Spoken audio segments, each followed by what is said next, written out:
Hello and welcome to the Maple Grove City Report. I'm Dave Kaiser along with Heidi Nelson, Maple Grove City Administrator. Welcome again to the program. Thank you. We taped this in early to mid-December, so some of the things we're talking about are coming up right away. Others down the road, so you're going to want to get your calendar out. We've got a council meeting from December 5th to talk about that was just over 1 hour, so let's get right to that. And one of the first topics was the budget. And this may be the final time we talk about the budget in 2016. How did that go? It likely is the last time we'll talk about the budget. It'll come forward at the December 19th meeting for formal adoption, but this was the budget hearing. So, you know, work on the budget really starts in kind of the spring months, and then we work through that at a staff level. The council sees the budget first, kind of early fall, late summer, set the preliminary levy in September, and so now we need to set the final budget and the final levy before the end of the year here. So this was the budget hearing.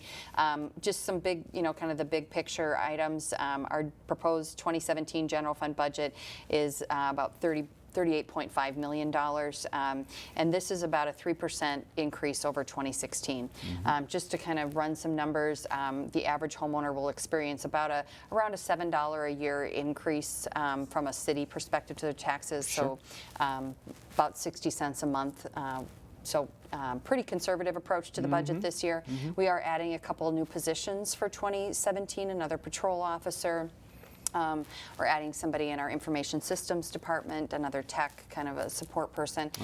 So a couple new initiatives there, but yeah, so kind of a pretty conservative year on the budget front. Okay, very good. And more information about the budget certainly found at the Government Center. Let's talk about a liquor violation, something that goes on a regular basis, or some of these checks, compliance checks throughout the city, and my guess would be one just happened recently, and probably many that passed the test, but one that did not. Right, so we go out 2 times a year to do liquor compliance checks. Our police department does that.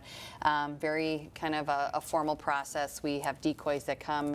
They have to present an ID, a Minnesota state ID that represents them as an underage person, under 21. And in Minnesota, if you're under 21, that's printed right at the top of your driver's license, kind of in, I think it's in red, in very fact. Clear, very clear. So pretty strict protocol there. So we go out and do that, and this time Teresa's Mexican restaurant, kind of up on the 95th Maple Grove Parkway, 95th area. They failed the compliance check. So this was their first failure there, though. So hopefully they, you know, can turn that around. They did have good attendance at our last. We do training for all of the establishments in town that hold liquor licenses that their staff can come to. They had 12 people there the last time, which is a really great number. Some of our businesses don't get to that number, so we were excited to see that. But yeah, so they will have a 3-day suspension and a $2,000 fine for that. And as we've talked before, you know, this is an issue the council takes very seriously. They want to make sure that our liquor establishments are complying with the laws about selling to minors or over-serving, those kinds of things. And so, yeah, this one will come back. They'll do some findings of fact. Our attorney will prepare that, and then it'll come back for adoption at the next meeting. So do you know, on the good side of the picture, how many actually passed the compliance test at that point? That's a number we don't often talk about, but we probably should talk about that. We probably should, yeah. Many are touched at this particular time during the year. And to only have one that fails is obviously, you don't want any to fail, but no, it is, many pass. From a percentage basis, it's good. I mean, we have a lot of people that are complying with it, and we've done a lot of work recently with kind of our fast casual restaurants.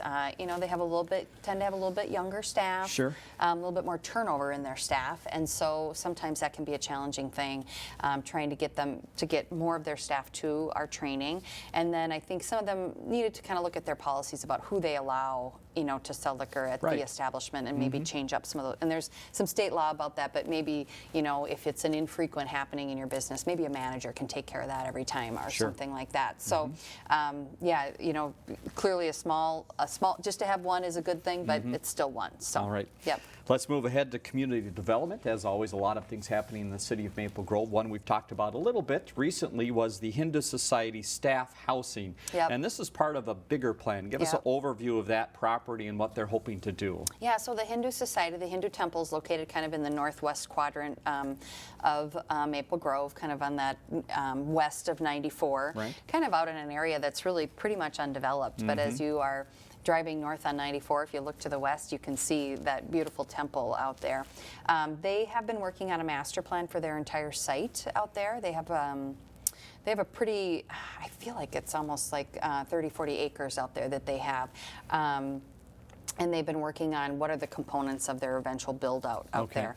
This piece is kind of one of the first phases of that, the smaller phases, which is the staff housing component. They have a number of priests and staff that serve the temple, and so they wanted to construct some housing on site there just for better coordination of their services. And so we've kind of done it in the context of the broader long-range plan, but also, carved out this piece to allow them to move forward with that specific housing project. So we anticipate they'll get going on that in the spring, I think. Okay, very good. Another item under community development is the woods at Rush Creek, and something of this size has not happened for a while in the city of Maple Grove. So this is a rather large development, certainly large compared to ones in recent time. Tell us a little bit about the woods and what they're hoping to do. Yeah, so this, some of the subdivisions that we've seen coming forward recently, more in the 30, 40 lot range. This one's in the 70 lot range, so a little bit bigger project. Just south of Rush Creek Golf Course, just north of Lord of Life Church, and kind of sits in that little pocket there. There are a lot of trees on this site and some wetlands, so there were, the discussion at the Planning Commission was lengthy on this project, and a lot of discussion about how to best sort of lace this development through the site without, and reduce impacts to trees and wetlands. And this is another kind of that western edge of town. We're seeing, some interest in the real estate out there. The kind of kitty corner across the street is where the Hy-Vee project hopefully will get going in the spring. So I think we're seeing, more development activity out in that area. And so along with approving this subdivision, it kind of talked about how road connections would be made to the south, what would happen on the Lord of Life property and the properties to the south of that kind of front along County Road 10 there, Bass Lake Road. So it's a little bit of a bigger picture, but again, a one piece of it. So there, a number of residents voiced concerns about, the road connections, what happens to their property, would they be, forced to develop those kinds of things. And so we had to work through a number of those issues as this project moved forward. But it did garner support of the council on Monday evening, and so this one will be moving forward likely in the spring as well. Very good. Yep. All right, let's move to some staff updates. So a little bit of a discussion of what is new in town, and one thing we've all been waiting for is Highway 610. And as we tape this today on Friday, December 9th, I hear it will be open. Is that what you're hearing? Yes. MnDOT has confirmed that they're going to be opening the road to traffic this afternoon. It's kind of funny, this is decades in the making. Huge accomplishment to make this connection between 610 and 94 all the way, from 35W, and all the years of planning and preserving right away and going out and acquiring right away ahead of things. This is really quite an accomplishment that's this connection being made today. So 3 o'clock this afternoon, I'm hearing 2 o'clock maybe. So I think as you think about your commute home or, around this weekend, if that's a path that you normally take that you have to go through, Maple Grove Parkway to go west or through the Split to come east, you might want to consider that other option this weekend. So this is a big deal. We will continue to kind of work on the completion project. There's one more phase of this that needs to get done yet.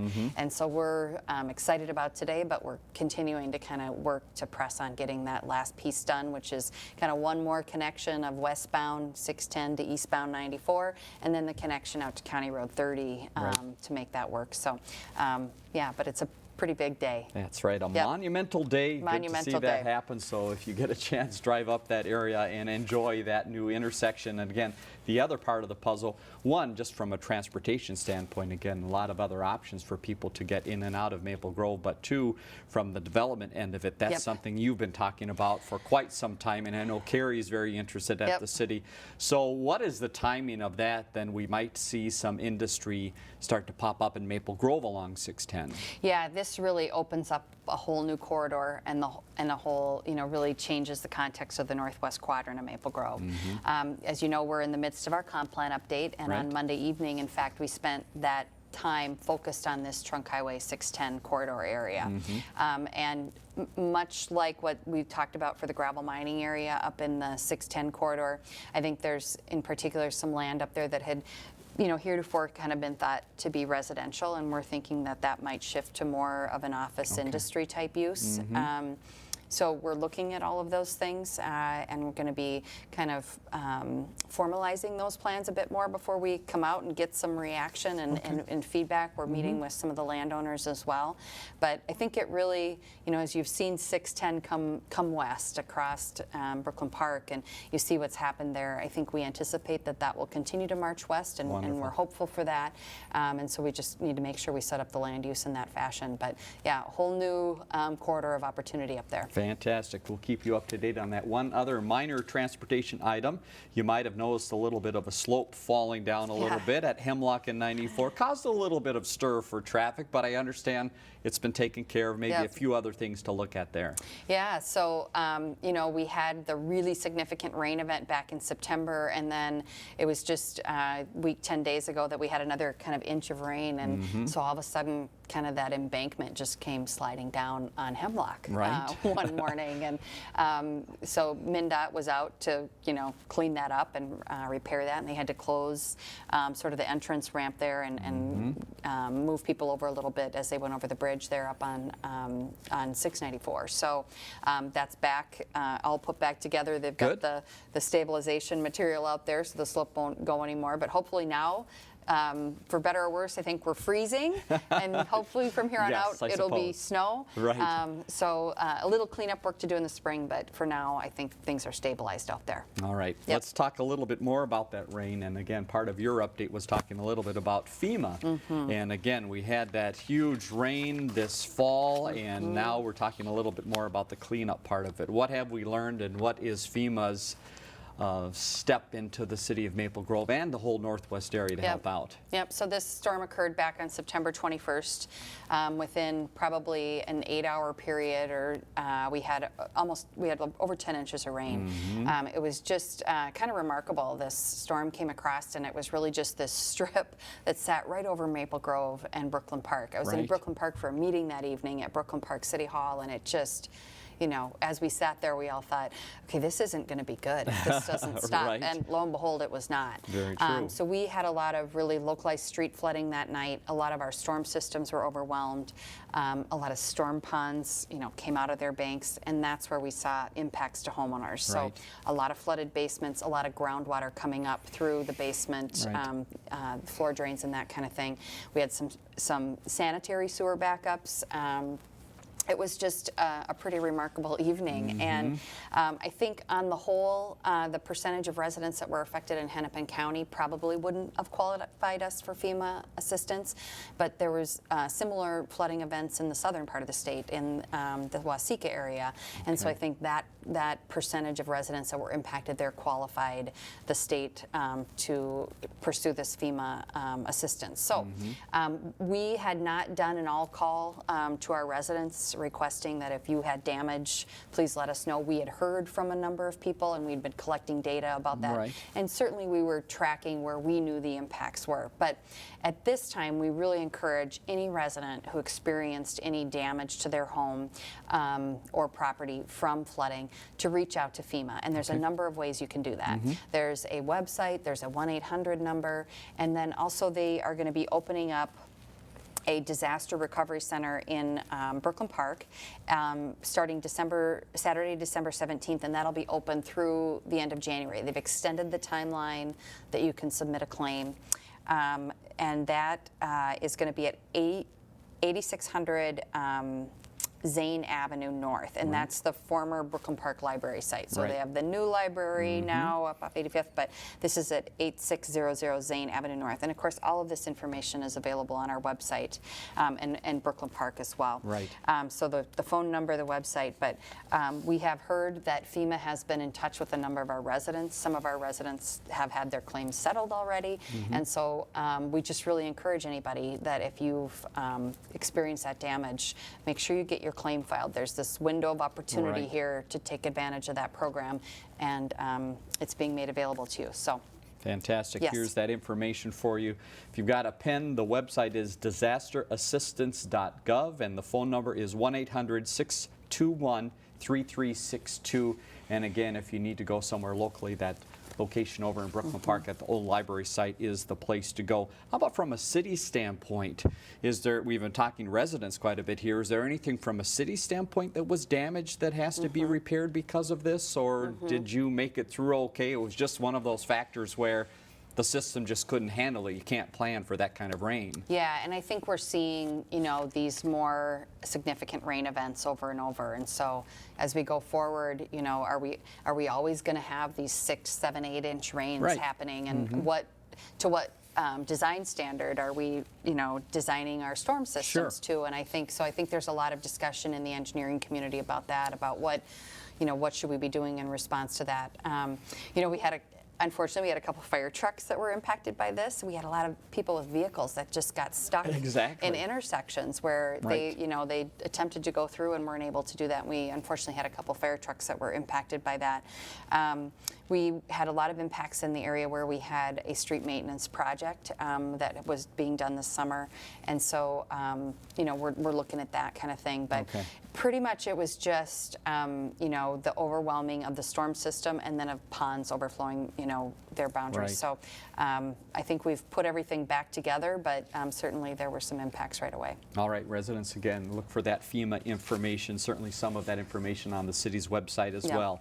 Let's take a little look ahead at some things that might be coming up, and one of those is the legislature. So you're starting to think about that coming both from a regular session and a special session. What are you hearing? What are you looking at this point from the legislature? Yeah, so we're going to be establishing our legislative agenda at the December 19th meeting, focused on, what are our specific Maple Grove initiatives, and they're kind of twofold. One is what we mentioned, the Trunk Highway 610 completion project, and then in the last session we had some special legislation around our gravel mining area TIF district. We were actually successful with that in getting that into the final tax bill, and then that got vetoed at the end, and so we're hopeful that maybe that just gets picked up and move forward either in a special session, which I keep hearing day by day that the percentage chance of that is going down, but we'll see. I guess the only day available to do it is December 20th, and so they have got to come to agreement before that date, and probably the closer we get to the date, the percent chance of that happening goes down. So we'll keep our fingers crossed, but not hold our breath on that one. So we're focused on not only our Maple Grove initiatives, but then also the broader issues of, we want to see a good transportation funding package happen. We're interested in what economic development tools are available to cities out there. And then there's just a couple other things that we kind of call supporting policy statements that, initiatives that other organizations that we work with are working on that, are things that are important to us in Maple Grove that'll be part of that agenda as well. Very good. We will talk about that a little bit more the next time we're together after the December 19th meeting. One other note from the council meeting was Park Nicollet is having a grand opening event. Tell us about that coming up. Yeah, so they built it's a kind of a rehab center clinic, and it's kind of just across the street from Super Target up on the Maple Grove Parkway area in the Grove. So their ribbon cutting is this coming Monday morning, and they'll have tours of that facility, but a really handsome looking building up there, and a nice addition to that area with some more medical office. Very good. All right, let's move ahead to some other things happening around the city. Again, that's your recap of the December 5th council meeting. Number one on the item here of other things happening is new utility billing system. So residents should be ready to look for this. What will they see? Yeah, so this is a new online payment and e-bill service that allows residents to pay their utility bill with either a bank account or their credit debit card, and they can even pay by phone. So we have kind of a new system that we're rolling out, new software basically that allows for that customer city interface to occur.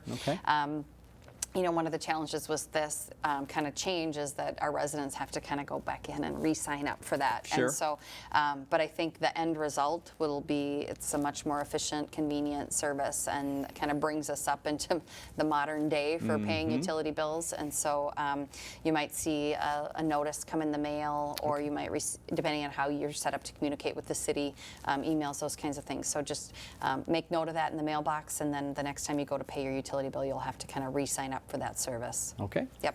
A lot happening at the community center. Let's touch on some of the items. And the first one is not just the community center, but a couple other spots in towns. You're very big into Toys for Tots. Tell us how people can help out. Yeah, so we have the Toys for Tots program. Really kind of the police department kind of manages that, but we have drop-off locations in Maple Grove, with the city having 3.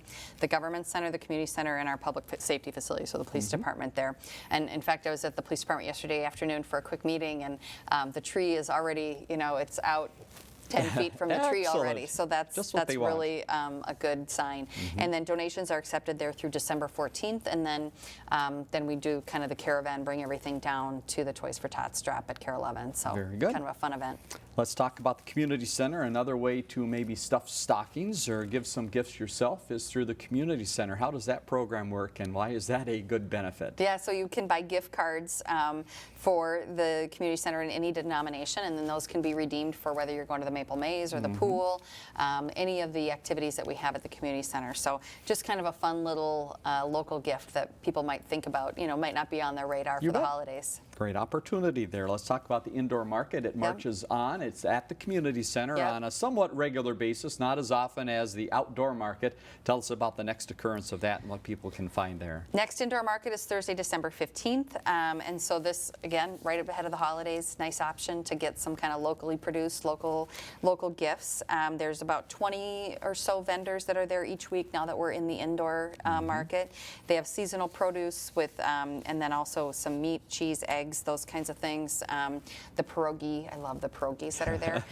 She's Sounds there. like you've done some shopping there. I have, and then they have some of the pickles and jams and those kinds of things, which kind of make nice little holiday gifts too. So those are there at the indoor market, and December 15th that afternoon. All right, and if you bring your kids to the market or any other time you go to the community center with your young ones, you might want to think about a letter to Santa. So there's that opportunity as well at the community center. How does that work? Yep, so they have a mailbox set up especially for the children to send their wish list to Santa, and then they need to make sure that they include the child's name and their full mailing address, and the letters are accepted there through December 14th. I think it's that cute little drop-off spot at the front of the community center that you can put your letter in the mailbox. All right, so a lot happening at the community center. Stop on by, and again, go to the city's website to find out more.